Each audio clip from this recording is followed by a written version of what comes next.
everyone, and welcome back to Keep Indiana Learning. My name is Tim Arnold. I'm a digital learning coach with Keep Indiana Learning. Today I'm here with my fellow digital learning coaches, Brenny, Nicole Nelson, and Sara Atkinson for the latest episode of our book study series, Keep Indiana Reading, the Shift to Student-Led Edition. Today, our focus will be Chapter 5, entitled From Teacher Created to Student Generated Review and Practice. But before we dive in, let's do some introductions. Ladies, take it away. Hi, I'm Nicole Nelson. I'm from Lewis Cass Schools. In my 24th year in education, and my third as the Technology Integration Specialist, where we're implementing UDL across our district. This is my second year as a Keep Indiana Learning digital learning coach with Tim and Brenny and Sara. We're glad to be back with everyone again today. And I'm Sara Atkinson. It's really great having the chance to jump in for Chapter 5 today. I am the Instructional Technology Coordinator for the Duneland School Corporation, which is up in Chesterton, Indiana. And in previous years, I had the chance to serve as an instructional coach, and before that, an elementary teacher. And hi, everyone. I'm Brenny. I'm the Assistant Director of EdTech in Bartholomew Consolidated School Corporation in Columbus, Indiana. We are a UDL district, so I always love talking about this, and I'm looking forward to chatting with you all today. And again, I'm Tim Arnold. I'm from Richmond Community Schools, a 34-year public school educator with 26 years in the classroom and 8 more as a district e-learning specialist, and of course, a fellow Keep Indiana Learning DLC and HEC board member. So right from the get-go, we start with an NFL example, a National Football League example with this chapter, and a discussion about players watching film, watching video, preparing themselves, the hours upon hours that they spend getting themselves ready for a particular game. And one of the quotes that really jumped out at me was, students need to engage in regular retrieval practice and review to deepen their content knowledge. And it reminded me of that famous graphic called the Ebbinghaus forgetting curve, which is every time you repeat or have a repetition of something, you remember it more, you forget it less. And for me, that links directly to an EDU protocol I know we've talked about on here before called the Fast and the Curious. What did the rest of you think about that opening scene? I really liked it. I liked that it was like a sports example. I was like, oh, I've watched Red Zone before. I thought that was really good. And I think that's honestly a really good analogy that you could use with your students. Like a lot of them watch football, especially now that like Taylor Swift is a whole thing. A lot of even like people who don't watch football are watching it. So I love that example. And I love that they talked about how, you know, professional athletes are going and they're doing these retrieval practices and they're doing snippets. They're not trying to like memorize the whole entire football game, which I think is key. Because I think sometimes as teachers, we plan out a lesson or a resource and we want students to remember every single detail, but that's really not realistic. It's important for them to practice retrieving bits of information. And I love the football analogy for talking about that.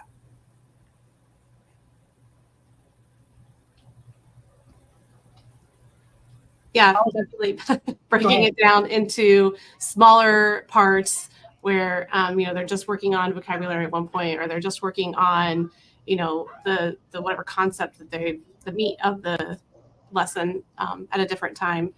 And the first thing, Tim, that popped into my head too was, this sounds a lot like the Fast and the Curious, the EDU protocol. So that definitely stuck and kind of resonated with me as well.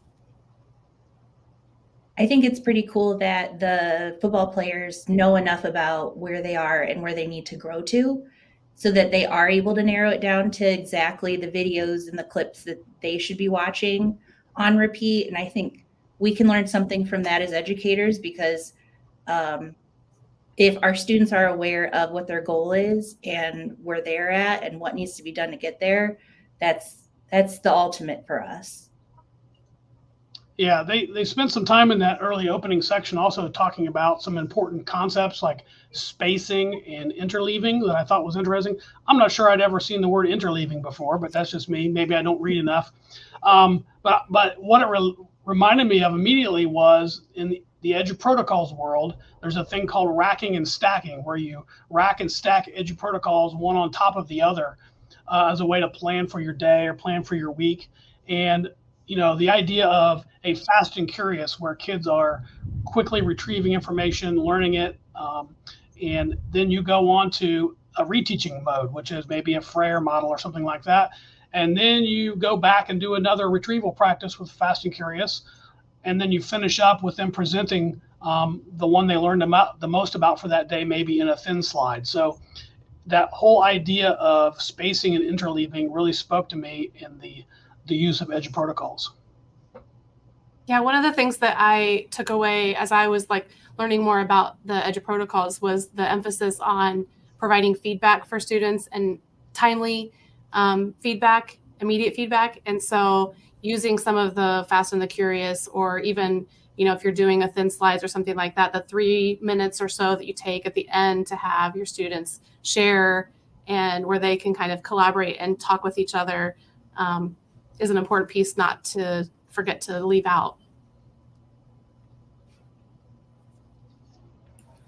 Yeah, I was a ditto. Yeah. I hadn't thought of that many connections to the Edu Protocols, so I'm glad that you mentioned all of those, Tim. That's really a whole week's worth of stuff that you just mapped out. Yeah, I should say, if you're not familiar with Edu Protocols, no problem. Head over to eduprotocols.com when we're done here, and there's tons of free stuff to use. But specifically for racking and stacking, I've got a couple places that I go that I wanted to mention. One of them is a teacher near Cincinnati named Adam Moeller. He's actually one of the co-authors of the Social Studies Edu Protocol book. And he has this blog called moellersmusings.wordpress.com. So head over there, and then he does every week, the week that was in the 505, which is his classroom. And he shows examples of exactly what he does with that racking and stacking process for that whole spacing and interleaving and feedback and all of those things. So if you're not familiar with those things, no worries. I just wanted to drop those in there so that you'll have a chance to go and look those up when you see us here. Yeah, the Edu Protocols community is really amazing in that it's a lot of cooperative, collaborative, universally designed experiences, and people are just open to sharing all the resources they've made. I don't know how many people watching us are still part of the world of Facebook, but they have the most amazing sharing Facebook group in education that I've ever been a part of. I mean, people just lay the whole thing out there. You can ask them a question, and in a few hours, people will put things in there with links so you can see the whole thing. So that's been a really nice thing that they've done to help build and spread the word about Edu Protocols.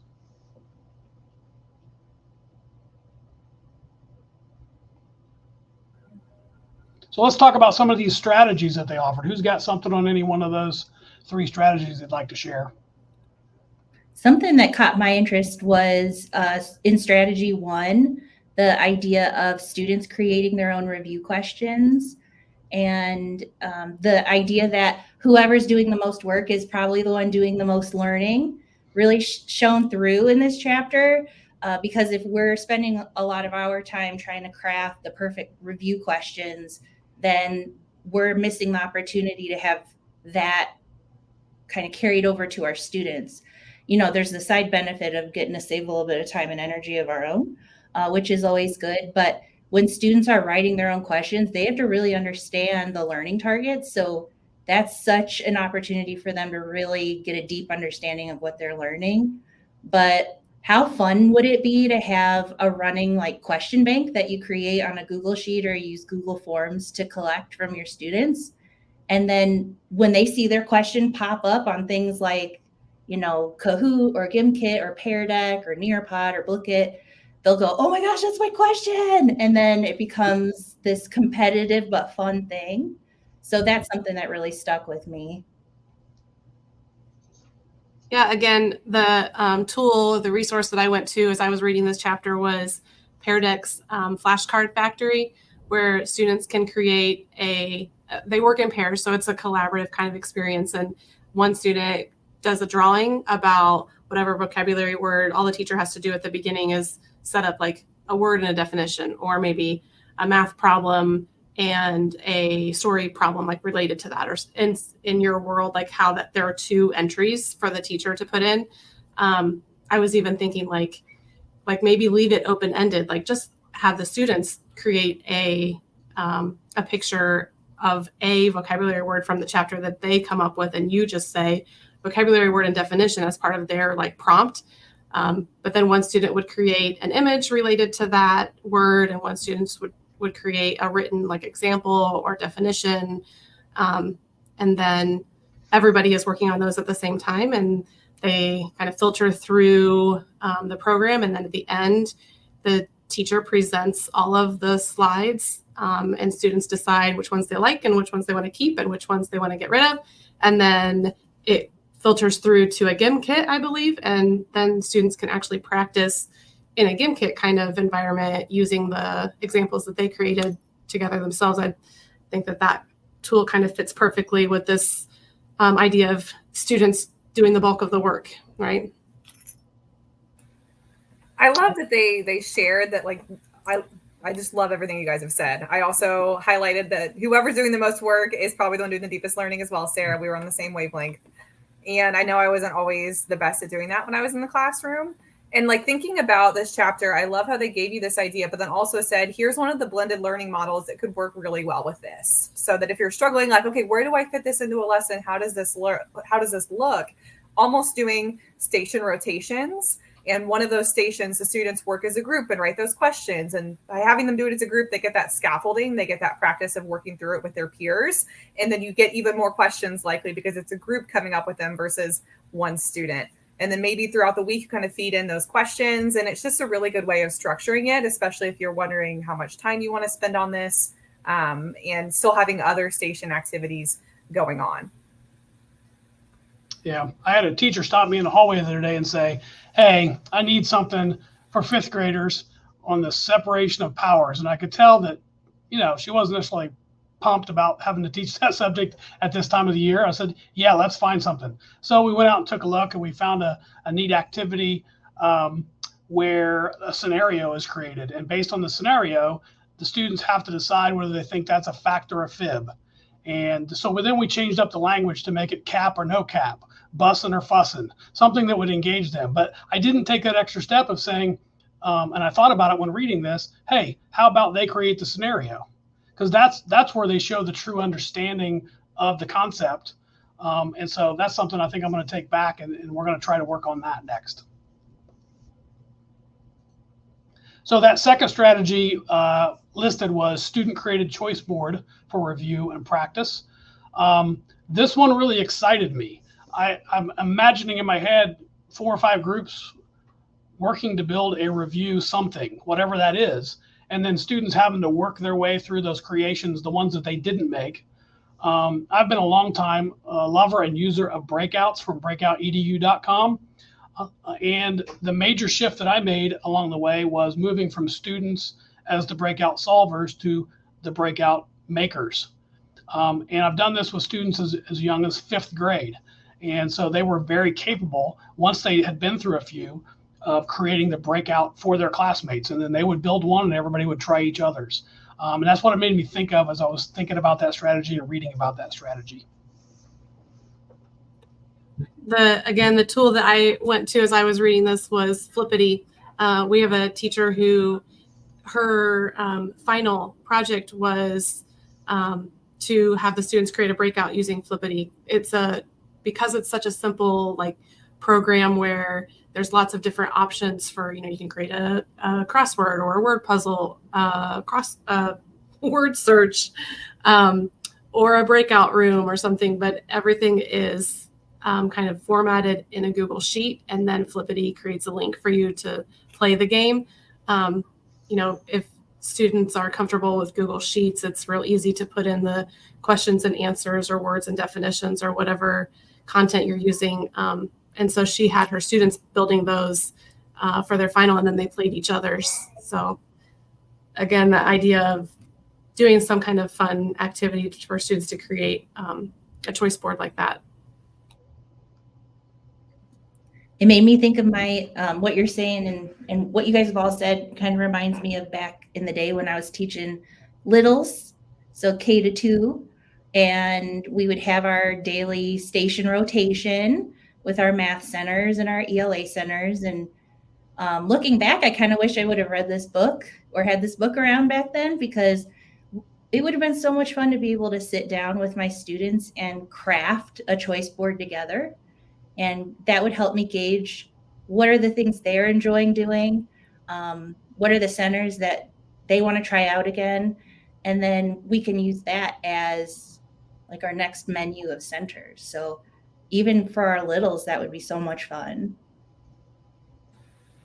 I love that idea of having the students have choice in this. And I love the idea of having students make the breakouts. I had never thought of that. And I used to spend hours planning those. Like, it'd take me a whole weekend, and I would like get in my little focus mode, and I'd never leave my planning office. And my husband would always be like, "What are you doing?" And like, breakout time. I got to map this all out. And the students probably would have done better questions and prompts than what I did anyway, honestly. I love that idea.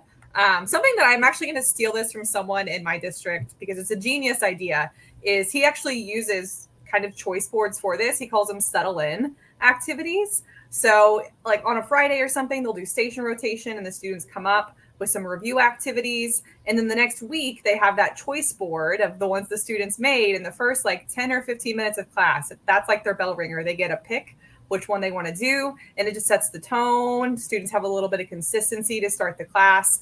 And it doesn't take a whole lot of prep on his part. So shout out to Dakota. I stole that idea from him, and it's been working really well. And a lot of teachers in our district have borrowed it from him.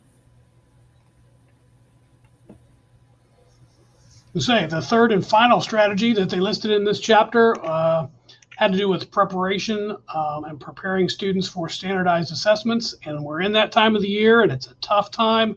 It's a tough topic, but we have to address it. So what are some thoughts on preparing for those standardized assessments that are coming our way?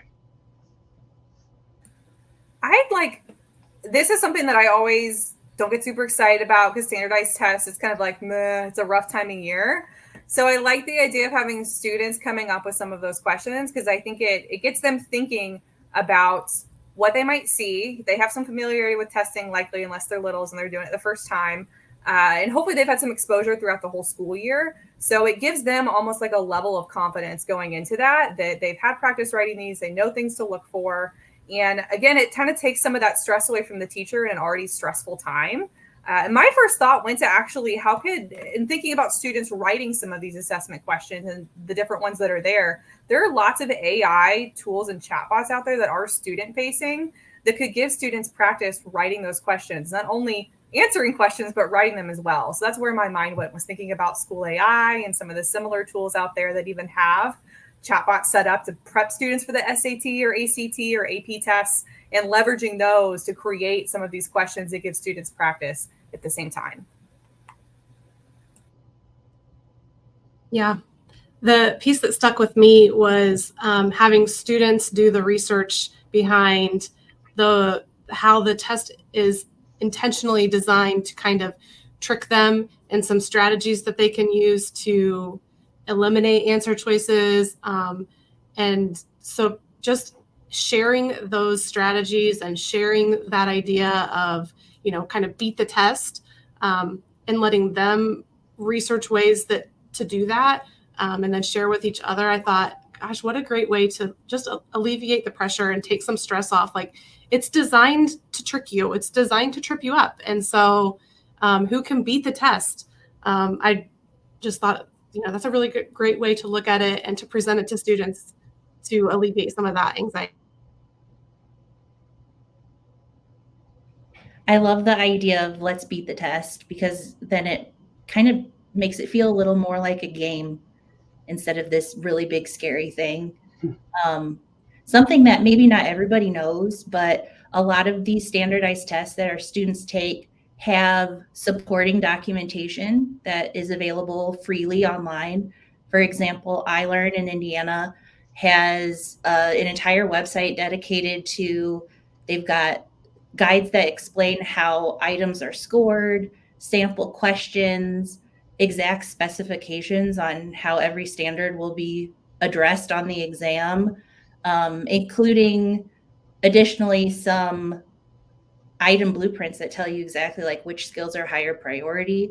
So these are things that, especially if you're teaching like an older elementary and upgrade, you could be pulling from those resources and having your students investigate, because how fun and cool would it be to know, like, ooh, what's the background of the test? How is it built? What are the secrets? They're not really secrets, but they feel like secrets. So giving them the source themselves could be kind of motivational and fun.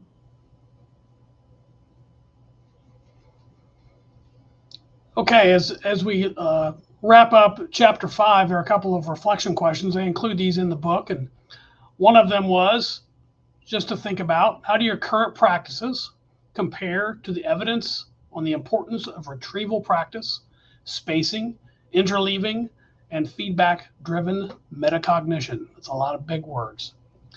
Another one was, how do student-generated choice boards allow students to personalize their review and practice in universally designed classrooms? Just a couple of things to keep in mind based on our conversation today. Thank you all for joining us today. We'll be back in a couple of weeks, and this session and all sessions will be on the playlist on the Keep Indiana Learning YouTube channel. So until then, thank you so much.